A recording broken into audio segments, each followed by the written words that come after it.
Welcome to the second installment of the God Debate. My name is Michael Ray. I'm a professor of philosophy here at the University of Notre Dame and the director of the Center for Philosophy of Religion, one of the sponsors of tonight's event. The Center for Philosophy of Religion was founded in the late 1970s with the aim of promoting cutting-edge research on topics in the philosophy of religion and in distinctively Christian philosophy.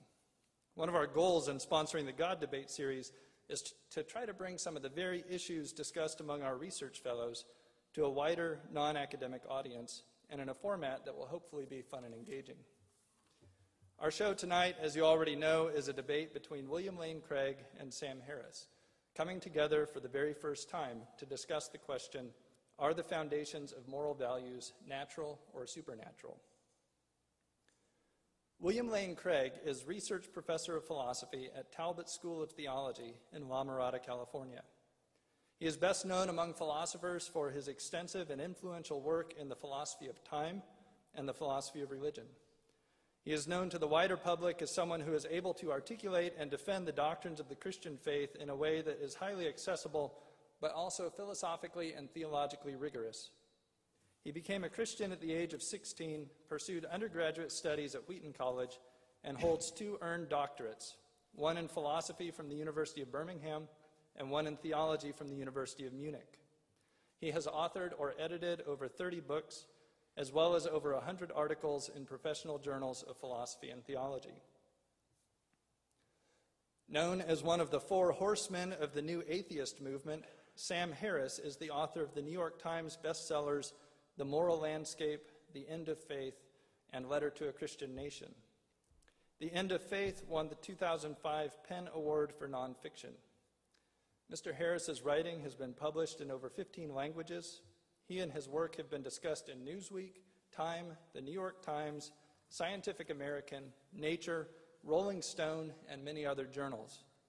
His writing has appeared in Newsweek, the New York Times, the Los Angeles Times, the Economist, the Times London, the Boston Globe, the Atlantic, the Annals of Neurology, and elsewhere. Mr. Harris is a co-founder and CEO of Project Reason, a nonprofit foundation devoted to spreading scientific knowledge and secular values in society. He received a degree in philosophy from Stanford University and a PhD in neuroscience from UCLA. The structure of tonight's debate will be as follows. Each debater will take 20 minutes for his opening speech, followed by rebuttals of 12 minutes and 8 minutes respectively, and then closing speeches of 5 minutes each. At the conclusion of the debate, we will have about 30 minutes for questions from the audience. If you would like to ask a question, line up behind one of the 2 microphones in front or in the balcony. We're letting Notre Dame students ask the first 4 questions tonight, so if you are not a Notre Dame student and somehow find yourself at the front of the Q&A line, please allow a student to go ahead of you. Time will be kept strictly.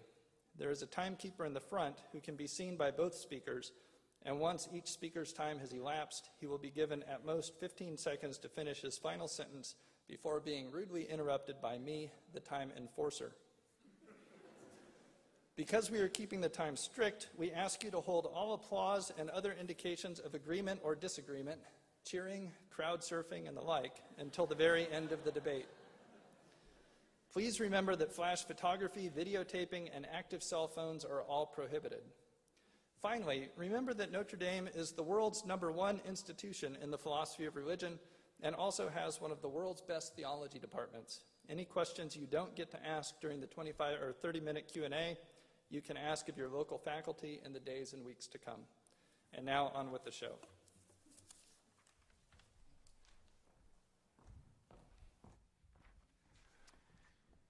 Well, good evening.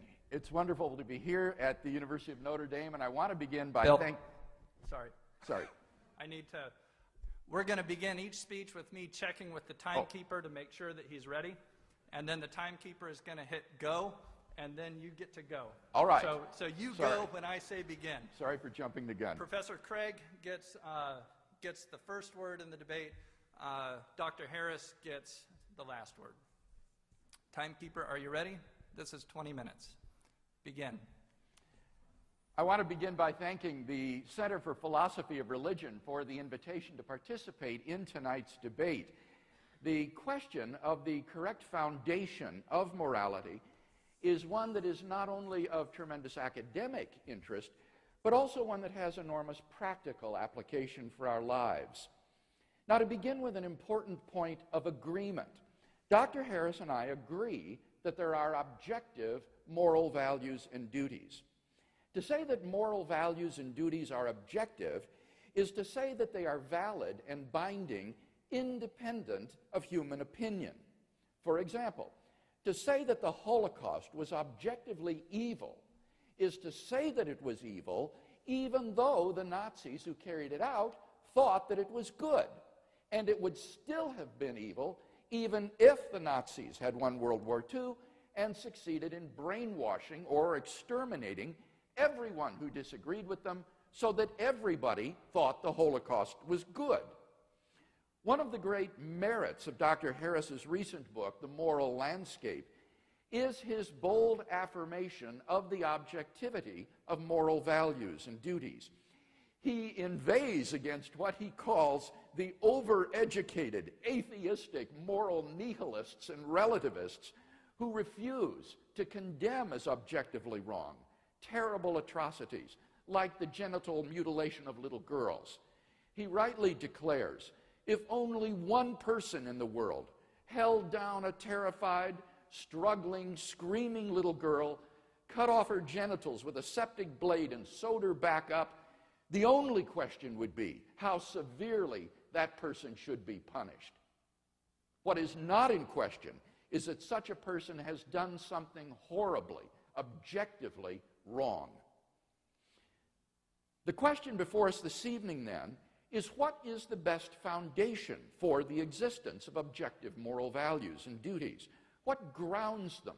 What makes certain actions objectively good or evil, right or wrong? In tonight's debate, I'm going to defend two basic contentions. First, if God exists, then we have a sound foundation for objective moral values and duties. And second, if God does not exist, then we do not have a sound foundation for objective moral values and duties. Now notice that these are conditional claims. I shall not be arguing tonight that God exists. Maybe Dr. Harris is right, that atheism is true. That wouldn't affect the truth of my two contentions. All that would follow is that objective moral values and duties would then, contrary to Dr. Harris, not exist. So let's look at that first contention together. If God exists, then we have a sound foundation for objective moral values and duties. Here, I want to examine two subpoints with you. First, theism provides a sound foundation for objective moral values. Moral values have to do with what is good or evil. On the theistic view, objective moral values are grounded in God. As St. Anselm saw, God is by definition the greatest conceivable being, and therefore the highest good. Indeed, he is not merely perfectly good, he is the locus and paradigm of moral value. God's own holy and loving nature provides the absolute standard against which all actions are measured. He is, by nature, loving, generous, faithful, kind, and so forth. Thus, if God exists, objective moral values exist, wholly independent of human beings. Second, theism provides a sound foundation for objective moral duties. On a theistic view, objective moral duties are constituted by God's commands. God's moral nature is expressed in relation to us in the form of divine commandments, which constitute our moral duties or obligations. Far from being arbitrary, God's commandments must be consistent with his holy and loving nature. Our duties, then, are constituted by God's commandments, and these, in turn, reflect his essential character. In the Judeo-Christian tradition, The whole moral duty of man can be summed up in the two great commandments. First, you shall love the Lord your God with all your strength and with all your soul and with all your heart and with all your mind. And second, you shall love your neighbor as yourself. On this foundation, we can affirm the objective rightness of love, generosity, self-sacrifice, and equality, and condemn as objectively wrong selfishness, hatred, abuse, discrimination, and oppression. In summary, then, theism has the resources for a sound foundation for morality. It grounds both objective moral values and objective moral duties. And hence, I think it's evident that if God exists, we have a sound foundation for objective moral values and duties. Let's turn then to my second contention, that if God does not exist, then we do not have a sound foundation for objective moral values and duties. Consider first the question of objective moral values. If God does not exist, then what basis remains for the existence of objective moral values? In particular, why think that human beings would have objective moral worth? On the atheistic view, human beings are just accidental byproducts of nature, which have evolved relatively recently on an infinitesimal speck of dust called the planet Earth, and which are doomed to perish individually and collectively in a relatively short time. On atheism, it's hard to see any reason to think that human well-being is objectively good, any more than insect well-being or rat well-being or hyena well-being. This is what Dr. Harris calls the value problem. The purpose of Dr. Harris's book, The Moral Landscape, is to explain the basis on atheism of the existence of objective moral values. He explicitly rejects the view that moral values are Platonic objects existing independent of the world. So, his only recourse is to try to ground moral values in the natural world. But how can you do that, since nature in and of itself is just morally neutral? On a naturalistic view, moral values are just the behavioral byproducts of biological evolution and social conditioning.